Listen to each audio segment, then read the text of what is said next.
사실상 이제 우리가 신앙은 늘 반대죠. 그래서 파라독스라고 해요. 파라독스. 이 말은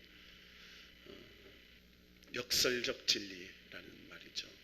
그래서 죽으면 살고 살고자 하는 자는 죽고. 그래서 우리 입장에서는 어려운 시간이고 어려운 찬양이지만 하나님이 들으시기에는 너무나 좋으신, 기뻐하신 영광의 찬양이라는 것이죠. 오늘 떡도 주시고 음료수도 주시고 짜장면도 짬뽕도 볶음밥도 주시고 또 집에서 식사하신 분도 있겠지만 식사 기도가 나왔으니까 한마디 생각나는 이야기가 있네요. 어느 6살 먹은 딸 아이를 키우는 아이 엄마가 손님들을 많이 초청해서 식사를 준비하고 있었어요. 이제 식탁에 둘러 앉아서 식사할 시간이 됐습니다. 근데 이 엄마가 6살 먹은 딸 아이에게 오늘은 예쁜 우리 딸이 기도해 주겠니? 이렇게 얘기를 했어요. 그랬더니 이 아이가 엄마 난 뭐라고 기도해야 될지 모른단 말이에요. 이렇게 얘기했어요. 그러자 엄마가 이렇게 말합니다. 얘야 엄마가 하는 소리를 들었잖아. 그대로 기도하렴. 이라고 얘기했습니다. 그러자 딸이 머리를 숙이더니 이렇게 기도했습니다. 오 주여 어쩌자고 이 무더운 날에 사람들을 불러서 식사를 대접하게 하시나이까. 이게 딸의 기도예요. 그러니까 엄마가 음식을 준비하면서 오 주여 이 무더운 날에 왜 사람들을 불러서 식사 준비를 하게 합니까? 라고 하는 불평이 이 아이는 그대로 기도를 했어요. 여러분 우리가 식사할 때 기도를 드리잖아요. 그런데 왜 기도를 할까? 왜 감사 기도를 할까?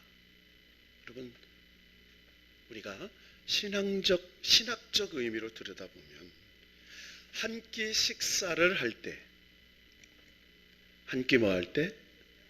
한 끼 식사를 할 때 우주의 차원에서 받아들이는 사람만 이런 기도를 할 수 있다는 거예요. 우주의 차원, 하나님의 섭리를 받아들이는 거예요. 그러니까 밥 한 그릇을 단순히 사물로 보는 게 아니라 거룩한 사건으로 보는 겁니다. 하나님이 밥의 재료인 벼가 자라서 쌀이 나올 때까지 농부의 그 수고와 비를 주시고 태양을 비춰주시는 하나님의 그 역사하심을, 그 신비한 하나님의 과정을 감사하면서 드리는, 그래서 하나님의 임재를 받아들이는 기도라는 거예요. 여러분 그러니까 그 식사 한 끼의 기도가 우주적 감사의 기도죠. 그런 의미를 담고 합니다. 여러분 오늘 우리가 드리는 이 예배의 시간도 하나님께서 주시는 은혜의 시간이고 축복의 시간이 될 줄로 믿습니다. 우리 이렇게 고백합시다. 잘 될 줄로 믿습니다. 좋은 일이 있을 줄로 믿습니다. 인도네시아 자바에 가면 이런 일이 일어나고 있다고 합니다. 지금도 죽은 후 천국을 보장한다는 이른바 천국행 티켓을 판다는 거예요. 죽은 사람들에게, 그러니까 그 가족이 그 티켓을 사서 그 시신의 가슴에 얹어주면 그 사람이 천국을 간다라고 믿는다는 거예요. 자, 경찰이 이 장사꾼 중에 한 사람을 체포했습니다. 그런데 며칠 후에 이 장사꾼을 풀어줬어요. 왜 풀어줬냐면 그 이유는 이 행위의 사기성 여부는 죽어본 후에 입증이 된다는 거예요. 뭐한 후에? 이 사람이 그것 때문에 갔는지 안 갔는지 입증을 할 수가 없는 거예요. 그래서 풀어줬어요. 천국은 가보아야 안다 라는 이야기라는 거예요. 사람은 네 종류가 있다고 합니다. 이 땅에서. 첫째는 이 땅에서 지옥처럼 살다가 지옥 가는 사람. 어떻게 살아요? 지옥같이 살다 지옥을 가. 두 번째로는 지옥처럼 살다가 천국에 가는 사람. 세 번째로는 천국처럼 살다가 지옥 가는 사람. 네 번째로는 천국처럼 살다가 천국 가는 사람. 여러분, 우리 모두 네 번째 사람이 되기를 축복합니다. 다시 한번 천국처럼 살다가 천국 가는 사람이 됩시다. 천국 같은 사람. 그래서 행복과 줄 기쁨, 축복은 선택이에요. 초이스죠. 누리는 거예요. 소유에 있지 않아요. 내가 감사하다, 내가 행복하다 라고 그 순간 마음으로 선택하면 그 순간의 마음이 천국으로 누리고 그리고 천국 같은 삶을 누리게 된다는 거죠. 유명한 신학자 데이빗 소퍼 목사님이 한 얘기예요. 그가 쓴 책에 피할 수 없는 하나님이라는 책이 있어요. 이 책에 어떤 내용이 달리냐면 교도소와 수도원의 차이를 설명합니다. 자, 교도소와 수도원은 똑같이 담장이 높다. 막혀 있어요. 함부로 출입할 수가 없어요. 세상이 차단되었어요. 자, 그런데 교도소와 수도원을 불평과 감사로 나누어진다는 거예요. 여러분, 교도소 죄수들은요, 눈을 뜨는 순간마다 불평으로 시작한대요. 가족에 대한 불평, 친구에 대한 불평, 사회에 대한 불평, 환경에 대한 불평, 나는 죄가 없는데 억울하게 잡혀온 불평, 그 온갖 불평이 있어요. 그런데 수도원의 수도사는 눈을 뜨면 감사하며 산다는 거예요. 그래서 하나님을 향한 감사, 동료에 대한 감사, 부모와 이웃에 대한 감사, 살았던 환경에 대한 감사. 그런데 이 피할 수 없는 하나님이라는 책에 이 데이빗 소퍼의 목사님이 아주 의미심장한 말로 결론을 내려요. 만약 죄수가 감사하면 교도소는 수도원이 되고, 수도사가 불평을 하면 수도원이 교도소가 된다. 참 의미 있는 말이잖아요. 자, 그래서 행복은 돈, 지위, 환경, 조건에 있는 것이 아니라 얼마나 감사하는가에 달려 있다. 좋은 환경, 좋은 조건에도 불평하면 지옥 같은 삶이 되지만 어렵고 힘든 환경 속에서도 감사하면 그것이 행복한 천국이 된다는 거죠. 여러분, 구약의 하박국서를 보면 하박국 선지자가 하나님 앞에 공의와 정의가 실현되지 않는 세상을 막 원망해요. 하나님, 저렇게 악인이 잘 되고 저렇게 죄인들이 부자가 되는 게 하나님 계시다는 말입니까? 하나님 앞에 막 불평을 하면서 하박국서가 시작이 돼요. 1장 1절에 보면 이렇게 시작하죠. 하박국이 묵시로 받은 경고라. 뭐라? 경고라. 다 그래요. 그러면서 2절부터 그냥 원망으로 계속 돼요. 그러다가 하박국서 3장 17절에서 19절에 가보면, 여러분 한번 찾아봅시다. 하박국서 3장 17절에서 19절. 원망과 불평, 그리고 막 정의가 없다고 외치던 하박국 3장 17절에서 19절에 이렇게 고백을 합니다. 다 같이 한번 한 목소리를 읽습니다. 시작. 비록 무화과 나무가, 다시 하박국 3장 17절.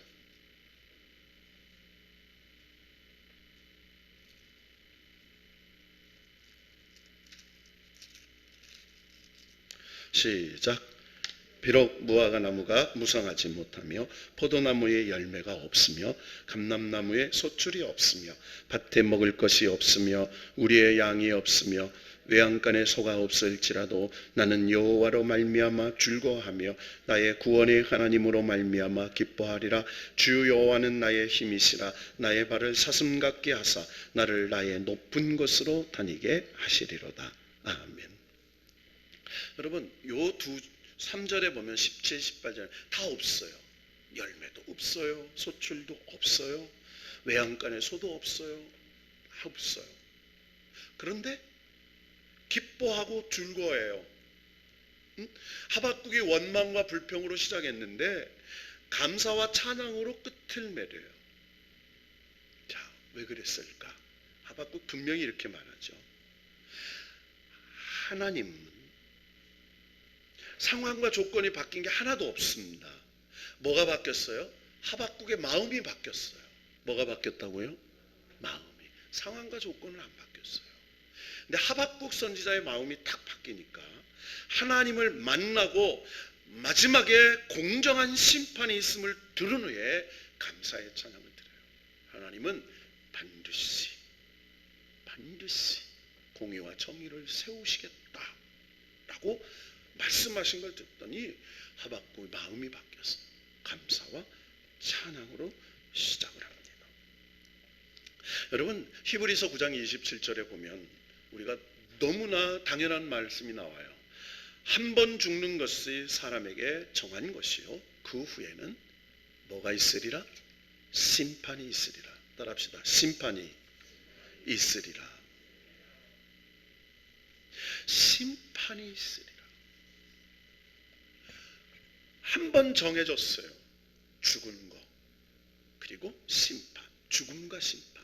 여러분, 우리가 3번 죽음이라는 걸 경험하죠. 첫째, 에덴 동산에서 아담과 하와가 하나님 앞에 죄를 지음으로 이 땅에 영적 죽음이 와요. 무슨 죽음이요? 영적 죽음. 하나님과 교통이 단절돼요. 늘 하나님과 만나면서 살아야 되는데 그렇지 않아요. 그래서 분리돼요. 하나님의 세계와 하나님께서 함께 하시는 세계에서 분리가 돼요. 그래서 영적 죽음이에요. 그래서 우리가 태어날 때부터 다 영적 죽음을 가지고 태어나요. 그래서 자, 우리가 예수 믿고 믿음을 고백하면 중생, 다시 태어난다고 그래요. 이게 영적으로 태어나는 거예요. 다시. 자, 두 번째 죽음이 있죠. 그건 뭐예요? 육체의 죽음이에요. 육체의 죽음. 이 죽음은 영과 혼이 분리되는 거예요. 영과 혼이 분리돼요. 그러니까 다 죽음은 끝이 아니고 분리되는 겁니다. 신학적 죽음은 분리해요. 육체와 영이 분리되는 거. 그게 육신적 죽음이에요. 이게 두 번째 죽음이에요. 세 번째, 마지막 죽음이 있어요. 이게 영원한 죽음이에요. 무슨 죽음? 영원한 죽음. 영원한 죽음으로 영원한 생명으로 갈라지는 것. 하나님이 계신 곳, 이게 영생이에요. 하나님과 함께 하나님의 생명을 공급받으며 살아가는 것, 이게 영생이에요. 이게 완전한 구원을 이루는 거죠. 두 번째로는 영원한 죽음은 하나님과 분리돼서 음부, 하데스, 소울 이곳에서 영원히 고통당하며 사는 곳이. 오늘 오전에 그랬잖아요.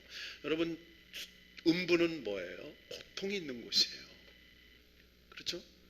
그리고 음부는 기도가 응답되지 않아요. 음부는 기회가 없어져요. 없어요. 다 끝나요. 그래서 희망이 없는 곳이 지옥이다. 이걸 상징하는 거죠. 오늘 너무나 하나님께서 누가복음 16장에 이어서 17장이 연결되는 겁니다. 자, 예수님께서 15장, 16장 계속 누구에게 말씀하시냐면 바리새인들, 서기관, 제사장. 15장에요. 세리와 죄인들이 말씀 들으러 예수님께 오니까 수군거려요. 죄인을 영접하고 음식을 같이 먹는다. 막 질책하고 정죄하는 거예요. 누가? 바리새인, 서기관, 제사장들이. 여러분, 이 바리새인, 서기관, 제사장은 유대인의 엘리트들이에요. 그러니까 유대교를 믿고 특별히 이스라엘 공동체에서 상위 귀족쪽 엘리트들, 기득권, 아주 나름대로 배우고 똑똑한 사람들이라고 하는 사람들이에요. 자, 그런데 세리와 죄인은 그들은 구원을 받을 수 없고 그들은 죄인이고 사람들로부터 멸시받는 사람들이었어요. 자, 그러니까 예수님이 15장에 양 100마리 이야기하죠. 잃은 양 한 마리 얘기를 해요. 그 비유를 쫙 들어요. 두 번째로는 15장 11절에서 집 나간 탕자의 비유를 들어요. 그렇잖아요. 그러면서 집 안에 있는 탕자 얘기를 해요. 큰아들에 대한 얘기를 하잖아요. 집 나간 탕자, 집 안에 있는 탕자 얘기를 합니다. 그리고 16장에 와서 부자에게 청지기 얘기해요.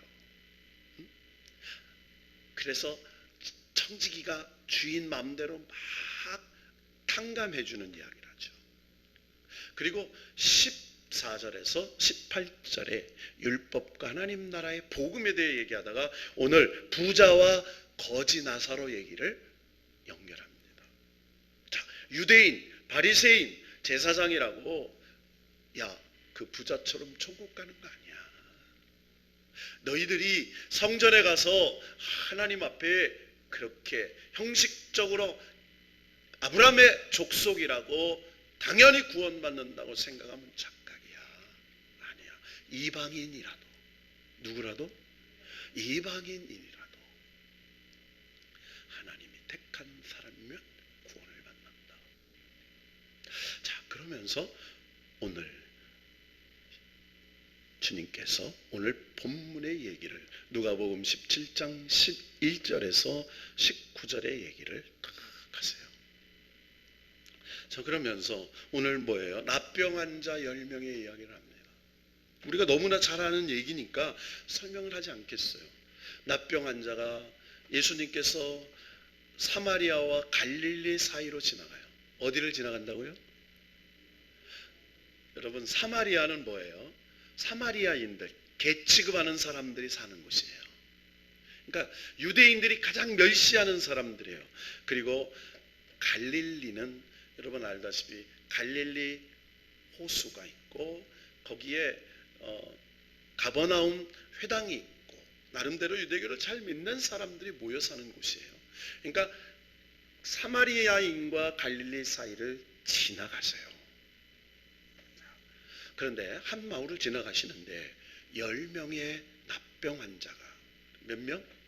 10명. 10명의 납병 환자가 멀리 서서 왜 가까이 가면 내위기의 규례를 어긴다고 하죠. 나는 죄인입니다. 나는 죄인입니다. 나는 죄인입니다. 7번 외치지 않으면 돌에 맞아 죽어도 돼요. 그러니까 그 멀리 서서 예수님을 향하여 소리를 지릅니다. 뭐라고 소리를 지르냐면 예수 선생님이여 우리를 불쌍히 여기소서. 무슨 선생님? 그들이 예수님에 대해서는 알았는데 랍비라고 여겼어요. 이 10명이 예수 선생님 그랬어요. 우리를 불쌍히 여겨주세요. 18년 된 환자, 소경, 안진뱅이 고쳐주신 것처럼 우리도 불쌍히 여겨서 고쳐주세요 라는 거예요.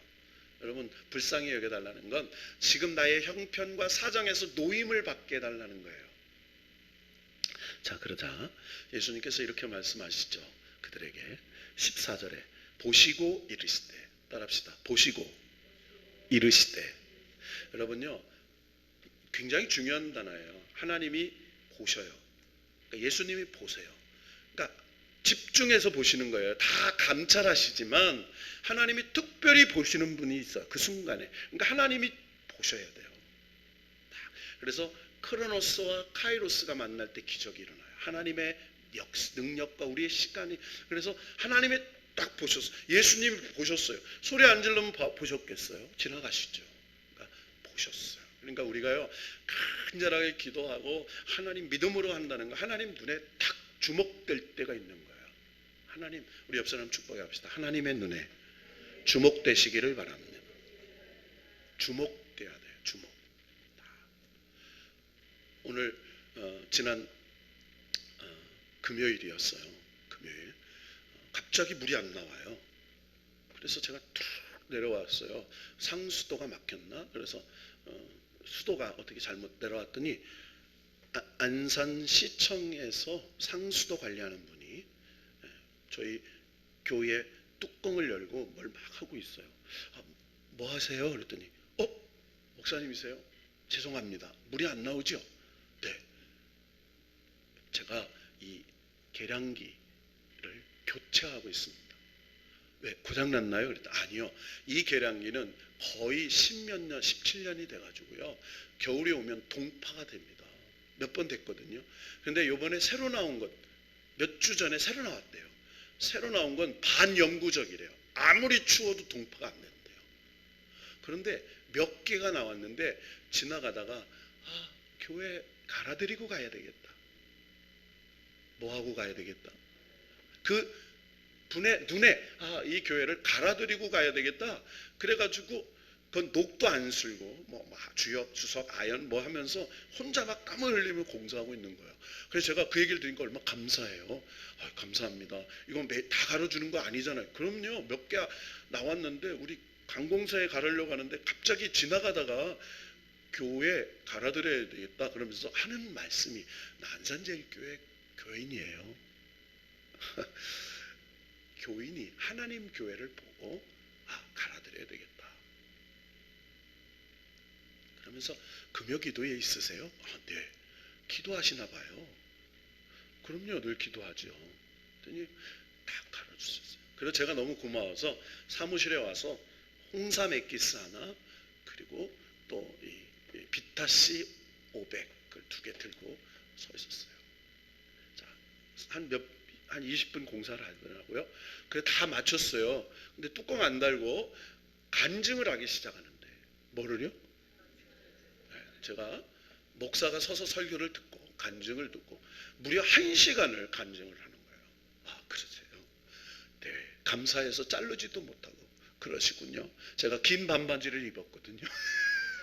쓰리바를 신고 아주 묘한 복장으로 누가 지나가면 그랬더니 하는 말씀이 자기가 기적같이 쓰러져서 6시간 만에 심정지가 살아나고 그리고 반신불수가 됐는데 6개월 만에 회복되어서 그리고 공무원이 돼서 저는 늘 정말 하루 1시간을 감사하며 사는 그러면서 주일학교 다녔던 두부공장 장로님 아버지 장로님과 아들 장로님의 어려울 때 그 신앙이 생각이 났다는 거예요. 그 장로님들은 아버지 장로님이 두부 콩나물 딱 해가지고 큰 땅을 사가지고 부자가 됐는데 교회에다가 건축한다고 다 하더라고요. 아무것도 없어요. 근데 아들 장로님이 딱 열심히 만들었는데 또 그래 참 사람들이 손가락질했다는 거예요. 뭐 그렇게 해가지고 그러느냐. 그런데 지금은 그 아버지 장로님, 아들 장로님 그리고 손자 장로님까지 믿음의 가문이 되어서 너무너무 하나님의 축복을 누리는 그 손자들을 보면서 자기가 너무나 큰 도전을 받았다는 거예요. 그러면서 목사님 저는 다 감사해요. 그래서 다 감사해요. 뭐가요? 또 괜히 물어봤어. 그랬더니 아들 얘기를 시작하는 거예요. 아들이 그렇게 속썩였다는 거예요. 말도 안 듣고 뭐하고. 그래서 아들을 위해서 기도원에 가서 기도하고 뭐하고 기도하고 뭐하고 뭐 했던 어느 날 아들이 딱 하면서 아버지 말씀으로 하겠습니다. 그렇게 속썩이던 아들이 군인 하사관이 돼가지고 딱 어느 날 그러더래요. 아버지 기도해 주셔서 감사합니다. 그랬더니 아버지가 이렇게 얘기했대요. 아들아 고맙다. 제가 그래서 감사한 아들과 아들에게 감사하는 아버지 너무 좋았어요. 그랬더니 감사해요. 그랬더니 저도 감사합니다. 그리고 그 다음에 안 물어봤어. 이제 가라고. 계산해 보니까 1시간 한 40분은 있었던 거예요. 20분 공사하고 1시간 20분을. 야 길게 하면 안 되겠다. 오늘 길어지네. 자 정리하고 그러면서 하시는 말씀이 목사님 하나님이 역사는 감사에 있더라고요. 자기가 반신돼서요 걸음 하나 뛰기가 너무 어려웠대요. 하나님 감사해요 감사해요 이렇게 걸었대요. 그리고 6개월이 지난 후에 다 풀렸을 때 의사가 하더래. 기적 같은 일이네요. 그래서 이렇게 얘기했대요. 기적 같은 일이 아니고 이게 기적입니다. 저를 보고 예수 믿으세요. 참 멋있는 말이잖아요. 따라합시다. 저를 보고 예수 믿으세요. 참, 그 얘기를 들으면서 내가 목사지만 나를 보고 예수 믿으세요 라고 자신 있게 말할 수 있을까? 여러분, 오늘 말씀은요, 10명의 납병 환자, 예수님은요 딱 이렇게 제사장에게 보내라는 건, 레위기에 보면 레위기 납병 환자의 규례가 있어요. 이 규례는 제사장에게 허락을 받아야 완전히 나음을 받는 거예요. 그러니까 나았어도 누구에게? 제사장에게 가서, 성전에 가서 보여서 너는 이제는 납병이 나았다, 레위기 규례에 선언이 돼야 나은 거예요. 근데 이 10명은 낫지 않은 겁니다, 아직. 근데 가서 보이라 이렇게 얘기해요. 그런데 오늘 성경에 보니까 가다가 깨끗함을 받은지라 이렇게 말해요. 뭐 하다가? 가다가. 그러니까 그 예수님의 말씀에 왠지 믿어졌어. 그러니까요, 이게 굉장히요, 여러분요, 치유받는 믿음이 있고요, 구원받는 믿음이 있어요. 예수님의 그 놀라운 말씀에 이끌려서 갑니다. 가졌어요, 10명이요. 왜? 그분의 말씀대로 다 났으니까 가다가 깨끗함을 받았어요. 자, 그런데 10명이 났는데 그 중에 한 사람만 자기가 나은 것을 보고, 그러니까 가다가 고침받았어요. 나았네. 야, 큰 소리로 하나님 감사합니다, 하나님 감사해요, 하나님 감사해요, 영광을 돌린 겁니다. 그리고 예수님께로 컴백, 돌아왔어요. 예수님께 돌아와 엎드려서 감사하니 그는 사마리아 사람이라. 왜 사마리아 사람을 강조할까요? 여러분, 구원은요, 유대인 이방인하고는 상관없어요. 아까 16장에 부자 거지 상관없어요. 제사장 죄인 상관없어요. 구원은 그거하고 신분, 지식, 소유 이거하고 아무 상관이 없다는 거예요. 구원은 하나님을 믿음으로 말미암아.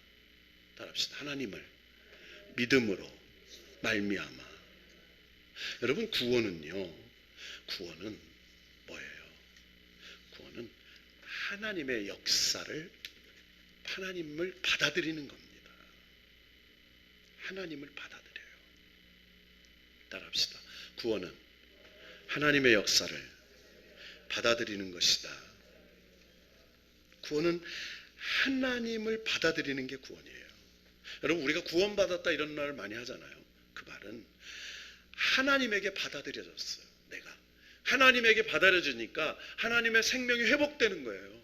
하나님께 받아들여지니까 죽었던 사람이 살아나는 거예요. 하나님께 받아들여지니까 병든 자가 고침을 받는 거예요. 그러니까 하나님께 받아들여지면 당연히 뭐를 얻어요? 생명을 얻어요. 따라합니다. 생명을 얻게 된다. 여러분, 하나님께 받아들여지기를 축복합니다. 받아들여져요, 하나님 앞에. 자, 말씀을 정리합시다. 여러분, 시편 103편 2절 한 번만 찾아볼까요? 그리고 말씀을 결론을 내리십시다. 시편 103편 2절.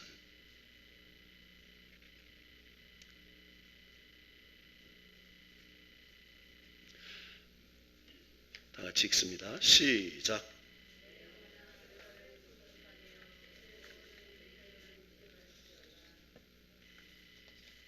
자, 여러분, 진정한 감사는 받은 은혜를 기억하는 데서 시작한다는 거예요. 내 영혼아 여호와를 송축하며 그의 모든 은택을 잊지 마라. 여러분, 은혜를 잃어버리면 감사의 마음이 사라지죠. 자랑과 교만이 싹트어요. 그런데 은혜를 잊지 않으면 감사가 생겨요. 나 같은 에게 이렇게 좋은 아내, 좋은 자식들, 좋은 부모 맡겨주셨구나. 감사해요. 이렇게 되셨구나. 감사는 은혜를 베풀어 주신 이의 마음을 기쁘게 하는 거예요. 이게 그걸 영광 돌렸다 이렇게 말합니다. 따라합니다. 영광을 돌렸다. 영광을 돌렸어요. 자, 오늘 두 군데가 그런 얘기가 나오죠. 15절 끝에 보면 큰 소리로 하나님께 영광을 돌리며, 자, 예수님의 말씀이에요. 18절에 이 이방인 외에는 하나님께 영광을 돌리러 돌아온 자가 없느냐 하시고, 하나님께 영광을 돌리러 온 자가 없느냐. 치유는 다 받았어요. 근데 하나님께 영광을 돌리러 온 사람은 딱 하나예요. 사마리아인이에요. 자, 그러면서 진짜가 여기서 나와요. 여러분, 하나님의 역사는 마지막에 나타나요. 여러분, 작은 축복에 속지 마세요. 큰 축복을 기대하세요. 여러분, 앞에 있는 시작의 축복을 너무 규정하게 여기지 마세요. 지금 고난 중에 있지만 진짜 축복이 올 걸 믿고 감사하세요. 이게 진짜예요. 감추어진 보화. 그래서 뭐라고 얘기합니까? 자, 19절 읽고 말씀 마칩시다. 시작. 그에게 이르시되 일어나 가라, 내 믿음이 너를 구원하였느니라 하시더라. 아멘. 자, 여기서 내 믿음, 하나님께 영광을 돌리는 감사의 믿음이에요. 그러니까 믿음을 뭘로 했어요? 감사. 하나님의 역사를 받아들였어요. 하나님이 하셨어요. 하나님이 나를 고치셨어요. 그러면서 아까는 예수 선생님이요 했는데 지금은 하나님께 영광을 돌렸다. 예수 그리스도를 구주로, 메시아로 받아들였다라는 얘기예요. 여러분, 치료는 다 받았지만 9은 치료받는 믿음으로 끝났어요. 그러나 한 사람만 영원한 구원, 완전한 구원, 하나님의 구원을 선물로 받는, 여러분, 이 구원은요 모든 게 포함이 된 거예요. 그의 마음이 회복됐어요. 그의 형편이 회복됐어요. 그의 삶이 회복됐어요. 그리고 영원히 약속되어져 있어요. 이걸 영원한 구원이라고 말합니다. 여러분, 성도의 삶이란 어려움 없이 사는 삶이 아니라 어려움이 와도 감사하며 이겨내는 삶이에요. 따라합시다. 성도의 삶은 어려움이 없는 삶이 아니라 어려움이 와도 감사하며 이겨내는 삶이다. 할렐루야. 우리 축복합시다. 이겨내며 삽시다. 다시 한번 감사하며 이겨냅시다. 자, 그러면서 어떻게 감사하며 살까? 어떻게 감사하며 이겨낼 거냐? 첫째, 감사의 우선순위를 두라. 우선순위. 하나님께. 설명 없어요. 시간 없어서. 나 중심을 버리고 하나님께 중심을 가진 거예요. 우선 두 번째, 감사가 변함없게 하라. 감사가 어떻게 하라? 변함없어요. 좋을 때나 힘들 때나. 여러분, 오늘 말씀하신 감사하는 사람의 두 가지 선물을 줬잖아요. 하나님은 인정의 은혜예요. 하나님의 인정을 받았어요.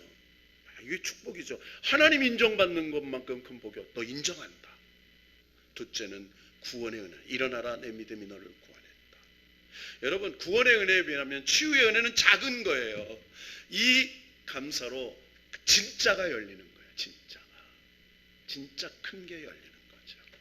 세 번째, 감사를 체질화하라. 따라합시다. 감사를 체질화하라. 장미꽃 가시 주심 감사. 우리 그 가사 있잖아요. 그러니까 체질화해야 돼. 그 속에 하나님의 섭리가 있다고. 여러분, 조엘 헬리스가 이렇게 말하죠. 원하는 것을 다 얻으면 더 조심하라. 살찐 돼지는 운이 나쁜 돼지다. 세상에서 제일 운이 안 따르는 사람은 감사가 없는 사람이다. 반면에 어떤 사람 어렵게 살아도 감사하며 말이 입에 붙었다. 원하는 걸 다 얻을수록 조심하라. 여러분, 루터는 이렇게 말했습니다. 행복과 감사는 선택이다. 의인은 있는 것을 생각하며 감사하고 악인은 없는 것을 생각하며 불평한다. 오늘 이 말씀 우리가 너무나 수도 없이 들은 말씀이에요. 수도 없이 들었지만 정말 나는 깨끗함을 받아서 멈추고 있는지, 아니면 이 깨끗함 때문에 하나님께 영광을 돌리며 더 깊은 은혜의 바다, 구원의 역사, 구원의 신비, 구원의 비밀을 체험하며 누리며 살아가고 있는지 생각하며, 여러분, 이 어려운 오후 예배에 마스크 쓰고 찬양하고 마스크 쓰고 예배하지만 더 깊은 구원의 비밀을 열어주실 줄로 믿고 믿음으로 승리하는 우리 예수비전교회 성도들 되기를 주의 이름으로 축원합니다.